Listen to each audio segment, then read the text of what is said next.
बिस्मिल्लाहिर्रहमानिर्रहीम। अस्सलाम वालेकुम दोस्तों, नई वीडियो में खुश आमदीद। दोस्तों, नून लीग के लिए बुरी खबर, सारी प्लानिंग मिट्टी में मिल गई। निगरान हुकूमत ने बोरिया बिस्तर बांधना शुरू कर दिया। सुप्रीम कोर्ट का बड़ा फैसला। वीडियो की तफसील में जाने से पहले आप देख रहे हैं हकीकत की दुनिया डॉक्टर अली के साथ। हमारा चैनल सब्सक्राइब करके घंटी के निशान को दबाना मत भूलिएगा। इस वीडियो को ज्यादा से ज्यादा फेसबुक, व्हाट्सएप और सोशल मीडिया पर शेयर जरूर करें। शेयर और लाइक करने के साथ साथ कमेंट बॉक्स में पाक फौज जिंदाबाद, पाकिस्तान पाइंदाबाद और पाकिस्तान के गुमनाम हीरोज को सलाम का नारा कमेंट जरूर कीजिएगा।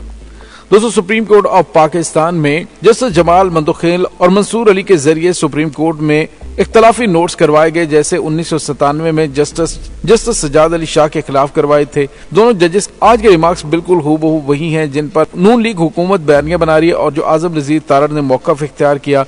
और दोस्तों, यहाँ पे आपको ये बताते चले कि जो जस्टिस जमाल मंदोखेल ने कहा कि वन मैन शो खत्म होना चाहिए, यानी कि सुप्रीम कोर्ट ऑफ पाकिस्तान के चीफ जस्टिस को ही कंट्रोवर्शियल बनाने की कोशिश की। लेकिन जो सबसे पॉजिटिव चीज है वो ये है कि तमाम एतराजात खत्म करके दरखास्त को समाअत के लिए मुकर्रर कर दिया गया और कल दिन 11 बजे ये समाअत हो गया और सुप्रीम कोर्ट की जानिब से कहा गया कि इस मामले को लटकाया नहीं जाएगा, बल्कि ज्यादा से ज्यादा जुमे से पहले इसका फैसला भी दे दिया जाएगा। दोस्तों, यहाँ पे आपको ये बताते चलें कि सुप्रीम कोर्ट में इंतखाबात मुलतवी करने के खिलाफ दरखास्त पर समाअत चीफ जस्टिस पाकिस्तान की सरबराही में 5 रुकनी लार्जर बेंच ने समाअत की और इलेक्शन कमीशन हुकाम, additional attorney general Aamir Rehman और दरखास्त गुजार के वकील अली जफर अदालत में मौजूद थे। इलेक्शन कमीशन ने 8 मार्च को पंजाब में इंतखाबात का शेड्यूल जारी किया और दौरान समाअत पीटीआई वकील अली जफर ने कहा कि सुप्रीम कोर्ट ने 1 मार्च को इंतखाबात की तारीख देने का फैसला दिया। इलेक्शन कमीशन ने 8 मार्च को पंजाब में इंतखाबात का शेड्यूल दिया। गवर्नर केपीके ने अदालती हुक्म अदूली करते हुए तारीख का ऐलान नहीं किया। इलेक्शन कमीशन ने सदर का हुक्म मानने से इनकार करते हुए नया शेड्यूल जारी किया। इलेक्शन कमीशन ने 3 बार खिलाफ वर्जियां की और इलेक्शन कमीशन ने सदर मुमलिकत का हुक्म मानने से इनकार करते हुए नया शेड्यूल जारी किया। समाअत के दौरान जस्टिस जमाल मंदोखेल ने रिमार्क्स दिए कि सुप्रीम कोर्ट आने से पहले हाई कोर्ट से रुजू ना किया, तो इस पर दीगर जजेस की जानिब से ही उसका जवाब दिया गया कि क्योंकि ये ऑर्डर ओबे हो चुके थे और सदर ने तारीख दे दी थी, इलेक्शन कमीशन ने उस तारीख की तौसीक कर दी थी, लिहाजा उसके बाद सुप्रीम कोर्ट ही आना था। जस्टिस जमाल मंदोखेल ने कहा कि इंतखाबात से मुतल्लिक केस हाई कोर्ट में ज़ेर इल्तवा था। उन्होंने इस्तफसार किया कि क्या सुप्रीम कोर्ट इस केस को सुन सकती है या नहीं। जस्टिस मुनीब अख्तर ने रिमार्क्स दिए कि सुप्रीम कोर्ट का हुक्म था, इसलिए अदालत इस केस को सुन सकती है। जस्टिस जमाल मंदोखेल ने रिमार्क्स दिए कि सुप्रीम कोर्ट के आज खुद नोटिस का जो फैसला था उस पर तो तमाम जजेस के दस्तखत ही नहीं है, जिस पर चीफ जस्टिस ने रिमार्क्स दिए कि मेरे ख्याल में मौजूद जजेस जमाल खान मंदोखेल साहब अदालती फैसले पर दस्तखत न होने की बात कर रहे हैं। सुप्रीम कोर्ट के अक्सरियती हुक्म की समरी पर जजेस के दस्तखत हैं। सबसे अहम सवाल यह है कि क्या इलेक्शन कमीशन सदर पाकिस्तान की दी हुई तारीख को बदल सकता है। चीफ जस्टिस ने मजीद रिमार्क्स दी, यह पहली बार हुआ है कि इलेक्शन कमीशन ने सदर की दी हुई तारीख तब्दील की है। सुप्रीम कोर्ट के फैसले में मौजूद नहीं जिनमें इस तरह इलेक्शन की तारीख तब्दील की गई हो। उन्होंने कहा कि हमने देखना है कि इलेक्शन कमीशन के पास सदर की तारीख बदलने का इख्तियार है या नहीं। जस्टिस जमाल मंदोखेल ने इस्तफसार किया कि अदालत से क्या चाहते हैं, जिस पर वकील अली जफर ने कहा कि सुप्रीम कोर्ट आइन और अपने हुक्म पर अमल दरामद करवाए। फंड न होने की वजह मान ली जाए तो इलेक्शन कभी नहीं होंगे।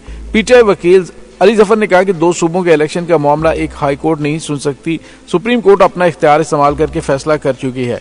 सुप्रीम कोर्ट का इख्तियार अभी भी खत्म नहीं हुआ। मुनीब अख्तर ने रिमार्क्स दिए कि सुप्रीम कोर्ट ही बेहतर फैसला कर सकती है कि अहकामात की खिलाफ वर्जी हुई या नहीं, जबकि चीफ जस्टिस ने रिमार्क्स दिए कि मानते हैं कि इंतखाबात की तारीख में तौसीक की गई, लेकिन क्या ऐसी तौसीक का इख्तियार इलेक्शन कमीशन के पास है। सुप्रीम कोर्ट में इंतखाबात मुलतवी करने के खिलाफ ये समाअत कल तक मुलतवी हुई है, लेकिन ज्यादा चांसेस यही है कि ये मामला नून लीग के गले पड़ने वाले। उन्होंने जो प्लानिंग की थी वो तमाम की तमाम प्लानिंग भी फेल होने वाली है। दोस्तों, यहाँ पे आपको ये बताते चल कि सुप्रीम कोर्ट में पंजाब और खैबर पख्तूनख्वा इंतखाबात मुलतवी करने के खिलाफ समाअत के दौरान चीफ जस्टिस पाकिस्तान उमर अता बंदयाल ने रिमार्क्स दिए कि इलेक्शन कमीशन सिर्फ एक आईनी इदारा है, क्या इंतखाबात को इतने लंबे अरसे ज़ेर इल्तवा रखा जा सकता है। बेनजीर भुट्टो की शहादत पर 40 दिन इंतखाबी तारीख को बढ़ा दिया गया था और इंतखाबात में तोसी हो तो निगरान हुकूमत की मुद्दत में तोसी नहीं हो सकेगी।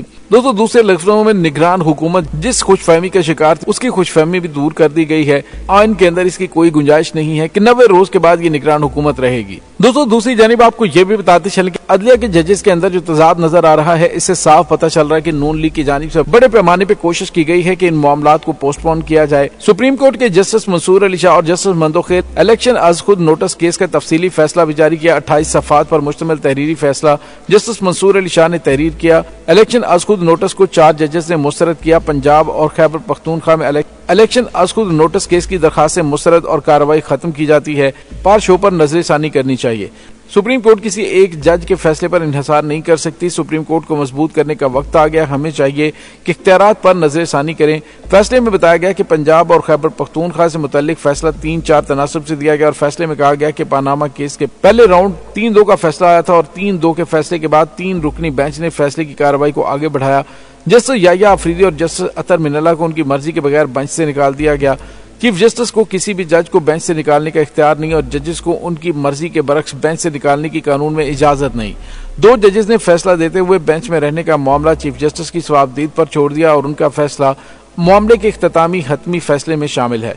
जस्टिस याह्या अफरीदी और जस्टिस अतर मिनल्ला के 23 फरवरी वाले फैसले से इत्तफाक करते हैं। हाईकोर्ट जेर इल्तवा और दरखास्तों पर 3 रोज में फैसला करे।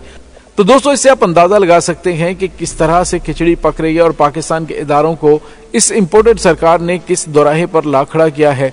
और दोस्तों, इस वक्त सूरत हाल नजर आ रही है कि तहरीक इंसाफ की आईनी दरखास्तों की समाअत करने वाले 5 जजों के बीच फूट पड़ चुकी है। पुराना फैसला देने वाले 7 रुकनी बेंच के 2 अरकान का तफसीली फैसला अचानक जारी कर दिया गया।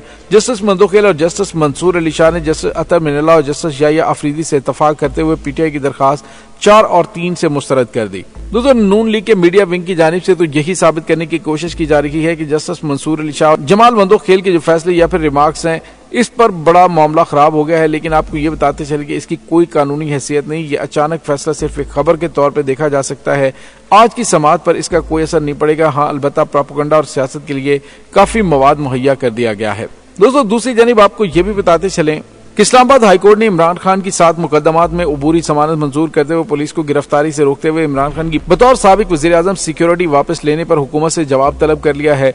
पाकिस्तान तहरीक इंसाफ के चेयरमैन इमरान खान इस्लामाबाद हाईकोर्ट में पेश हुए। उन्होंने 7 मुकदमात में अबूरी जमानत के लिए इस्लामाबाद हाईकोर्ट से रुजू किया था। इमरान खान की दरखास्तों की समाअत की वकील सलमान सफदर ने बताया कि इमरान खान 18 मार्च को यहाँ थे, लेकिन इंसदाद दहशतगर्दी से हाईकोर्ट ने कहा कि आप ट्रायल कोर्ट क्यों बाईपास कर रहे हैं। वकील ने जवाब दिया कि इमरान खान को सिक्योरिटी थ्रेट्स हैं। 18 मार्च को जुडिशल कम्प्लेक्स गए थे, लेकिन दाखिल नहीं होने दिया गया। चीफ जस्टिस ने कहा कि हमारे मद्देनजर है कि आप मुल्क की बड़ी सियासी जमात के सरबराह हैं, जिनके फॉलोअर भी हैं। चीफ जस्टिस ने रिमार्क्स दिए कि जो कुछ 18 मार्च को हुआ वो गलत था। इमरान खान कह रहे हैं कि उनको थ्रेट्स हैं। थ्रेट्स का हमें मालूम है, इन पर हमला भी हो चुका है। इमरान खान बात करने के लिए रोस्टम पर आ गए, लेकिन अदालत ने उन्हें बात करने से रोक दिया। चीफ जस्टिस ने एडवोकेट जनरल जहांगीर जदौन से कहा कि आपने साबिक वज़ीर-ए-आज़म की सिक्योरिटी वापस लेकर गलत काम किया है। आप सिक्योरिटी फराहम नहीं करते तो फिर वो क्या करें? गैर जिम्मेदाराना बयान देगी तो फिर क्या होगा, वो ऐसा करेंगे। पाकिस्तान के किसी शहरी से मुतल्लिक क्या इंतजामिया ऐसा को बयान दे सकती है? उन पर एक मरतबा हमला भी हो चुका है। इस्लामाबाद हाईकोर्ट ने इमरान खान की 7 मुकदमात में अबूरी जमानत मंजूर करते हुए पुलिस को गिरफ्तारी से रोक दिया और अदालत ने इमरान खान की बतौर वज़ीर-ए-आज़म सिक्योरिटी वापस लेने पर भी हुकूमत से जवाब तलब कर लिया है। इस तमाम सूरत हाल के बारे में आपका क्या कहना है? कमेंट सेक्शन में अपने ख्यालात का इजहार जरूर कीजिएगा। इंशाल्लाह बहुत जल्द मिलते हैं एक नई वीडियो में। तब तक के लिए अपना बहुत सारा ख्याल रखिएगा। पाक फौज जिंदाबाद, पाकिस्तान पाइंदाबाद, पाकिस्तान के गुमनाम हीरोज को सलाम। अल्लाह वारिस।